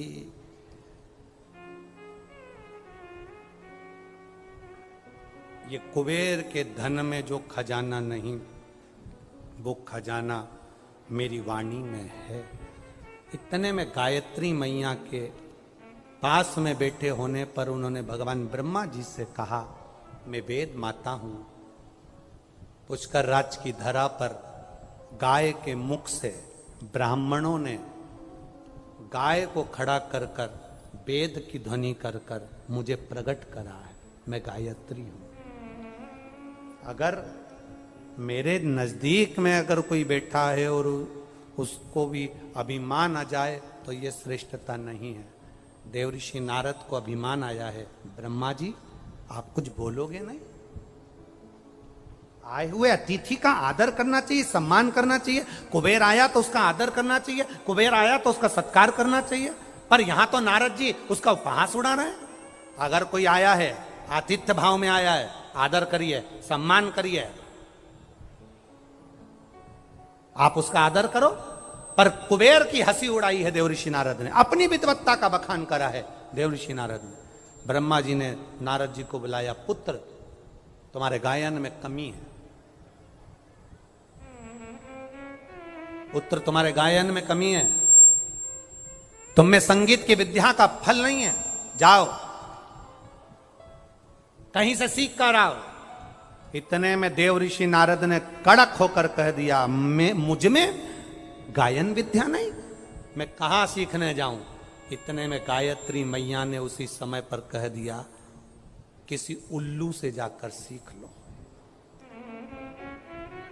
गायत्री माता बोली, उल्लू से जाकर सीखो। गायत्री मैया ने गलत नहीं कहा था। गायत्री मैया ने तो मार्ग बताया था कि उल्लू के पास जाकर सीख लो। पर देवऋषि नारद को बुरा लग गया कि माता गायत्री मुझसे कह रही है कि मैं उल्लू के पास जाकर गायन विद्या सीखूं। इतने में देवऋषि नारद की आंख से आंसू बहने लगा कि मेरा अपमान माता गायत्री ने कर दिया। ब्रह्मा जी ने कहा, गायत्री ने तुम्हारा अपमान नहीं करा, वो वेद माता है, वेद की ध्वनि करने वाली है, संसार का उद्धार करने वाली है, मंद बुद्धि को भी बुद्धि देने वाली है, अज्ञानी को ज्ञान देने वाली है। वो वेद माता साधारण नहीं है। तुझे अहंकार में देखकर कहा कि उल्लू से जाकर सीखो, तो तुम्हें क्रोध नहीं आना चाहिए, जाओ। गायत्री माता ने कहा ना उल्लू के पास में जाओ, तो गायत्री ने कोई दूसरे उल्लू के पास तुमको नहीं भेजा है। जो उल्लू लक्ष्मी जी के पास रहता है उस उल्लू के पास जाओ। कौन सा उल्लू? जम के बोलो जरा। जो लक्ष्मी जी के पास है। ब्रह्मा जी से नारद जी ने पूछा, सारे उल्लुओं में वो उल्लू श्रेष्ठ क्यों है? मैं क्यों उस उल्लू के पास वेद विद्या सीखने के लिए, गायन विद्या सीखने के लिए जाऊंगा? आखिर उस उल्लू में क्या है? ब्रह्मा जी तो बाद में बोला, माता गायत्री ने कह दिया, सुनो देवऋषि नारद, जिस लक्ष्मी जी के पास में उल्लू है उसका नाम गणबंधु उल्लू है। क्या नाम है उसका? गणबंधु। उस उल्लू का नाम है जो लक्ष्मी जी के पास रहता है। क्या नाम है उसका? गणबंधु। गायत्री माता कह रही हैं वो उल्लू साधारण नहीं है, चुप रहकर बैठता है। दुनिया के लोग उसको उल्लू समझते हैं, पर वो उल्लू साधारण नहीं। कई लोग संसार सागर में नारद जी ऐसे हैं जिनको खूब व्यक्ति जब पढ़ लिख जाता है, विद्वान बन जाता है, अहंकार में फूल जाता है, तो अपने घर में कोई कोई व्यक्ति ऐसा रहता है सीधा, जिसको लोग केवल उल्लू ही समझते हैं, पर वो उल्लू नहीं रहता, उसके अंदर धैर्य, ज्ञान और विद्वत्ता रहती है, साधारण नहीं हो सकता। इसमें अकल नहीं है। हमारे यहाँ सहज भाषा में कह देते हैं, जो पढ़े लिखे लोग होते हैं कई ज्यादा बहुत विद्वत्ता में फूल जाते हैं, अहंकार में फूल जाते हैं, और कह देते हैं ये तो बहुत पगला है, अकल। एक पत्र आया देखो, उसमें हमारे लिए भी लिखा है,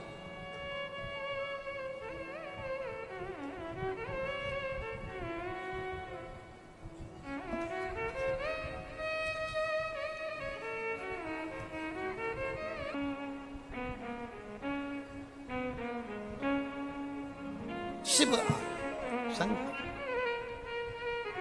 सती मैया जो जलकर भस्म हुई, हिमालय राज के यहाँ मैनावती के गर्भ से पार्वती मैया का जन्म हुआ। सुंदर भोलेनाथ जी के साथ में, उनके भाव के साथ में तप साधना में लगी। एक भ्रम दुनिया के लोगों में फैला हुआ है। कई लोग कहते हैं पार्वती जी शंकर जी को भांग घोट घोट कर पिलाती हैं, कोई भजन गाता है कि शिव जी तो गांजा पीते हैं, कोई भजन गाता है शंकर जी भांग पीते हैं। ये सब गलत फहमी है। मेरे भारत की बेटियां, मेरे भारत की नारी, मेरे भारत की स्त्री अपने पति को तंबाकू खाता देखना पसंद नहीं करती, तो पार्वती जी भांग कैसे पिला सकती है? जरा विचार करिए। मेरे भारत की नारी, मेरे भारत की बेटी, मेरे भारत की स्त्री अपने पति को तंबाकू खाता देखकर अच्छा नहीं लगता। ऐसी कौन सी नारी है जो अपने पति को तंबाकू मल कर देती होगी, लो खा लो। जब भारत की नारी अपने पति को तंबाकू खाता देखकर अच्छा नहीं लगता, तो मेरे महादेव को भी पार्वती जी कभी भांग नहीं पिला सकती, कभी गांजा नहीं पिला सकती, कभी गलत शौक शंकर को नहीं दे सकती, क्योंकि वो मेरी माँ पार्वती है। ये तो दुनिया की भ्रांति भ्रम है, गलत फैलाते हैं लोग बात। सावन के महीने में शंकर जी का नाम बदनाम कर दिया, बोला भांग पियो। शंकर जी को भांग इतनी अच्छी नहीं लगी जितनी इसको अच्छी लगी, इसलिए तो नशे में चूर बोला भांग।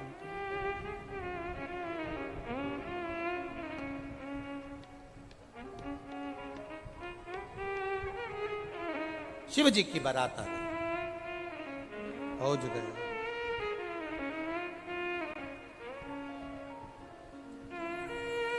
हो के नंदी पे सवार लेके गोरा मैया तो जाने चले हैं भोलेनाथ। हो के नंदी पे सवार सुन के भक्तों की पुकार, गौरा मैया हो ब्याने चले हैं भोलेनाथ। हो के नंदी पे सवार के भक्तों की पुकार, गौरा मैया हो ब्याने चले हैं भोलेनाथ। हो के नंदी पे सवार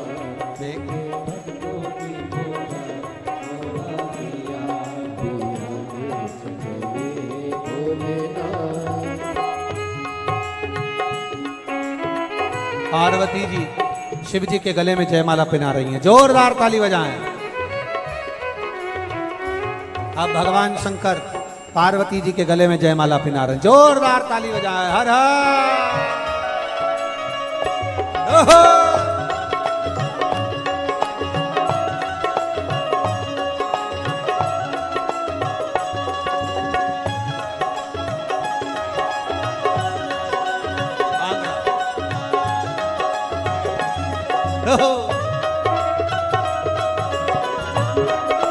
दोनों हाथों से ताली से बजाते हैं। सावन के महीने में भोलेनाथ जी का मंगल विवाह बड़े आनंद के साथ।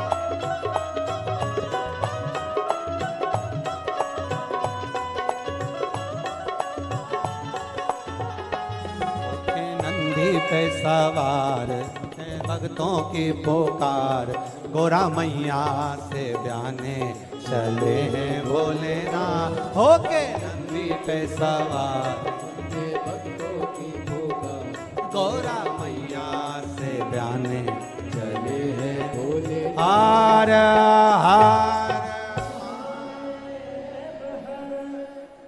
सभी अपने स्थान पर आनंद के साथ आरती का आनंद लेंगे। निवेदन है आप सभी से, कोई भी सोने चांदी की रकम पहनकर ना आए। अपने सोने के जेवर आभूषण आदि का अधिक संभाल के रखें। 12 तारीख से अलवर राजस्थान में सुंदर शिव महापुराण की कथा होगी, जिसका रसतत्व 1 बजे से 4 बजे तक श्रवण करेंगे। पुष्कर राज्य में जो कथा चल रही है, आज उसका तृतीय दिवस यहाँ पूर्ण हुआ है। हर हर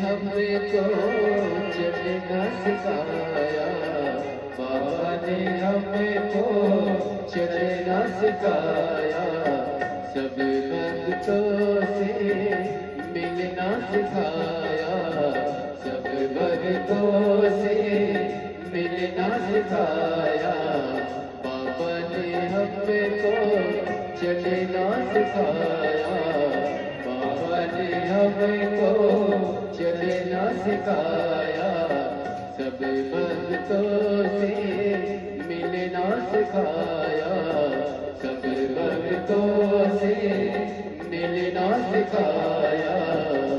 हम तो सीना तान के चलते हैं, हम तो सीना तान के चलते हैं, ये दुनिया वाले जलते हैं, ये दुनिया वाले जलते हैं, हम तो बाबा के भरोसे चलते हैं, हम तो बाबा के भरोसे चलते हैं।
दुनिया वाले क्या पहचाने, बाबा हमारे दिल की जाने, बाबा हमारे दिल की जाने, दुनिया वाले क्या पहचाने, दुनिया वाले क्या पहचाने, बाबा हमारे दिल की जाने, बाबा हमारे दिल की जाने, इनके नाम से संकट टलते हैं, इनके नाम से संकट टलते हैं, ये दुनिया वाले चलते हैं, ये दुनिया वाले जलते हैं, हम तो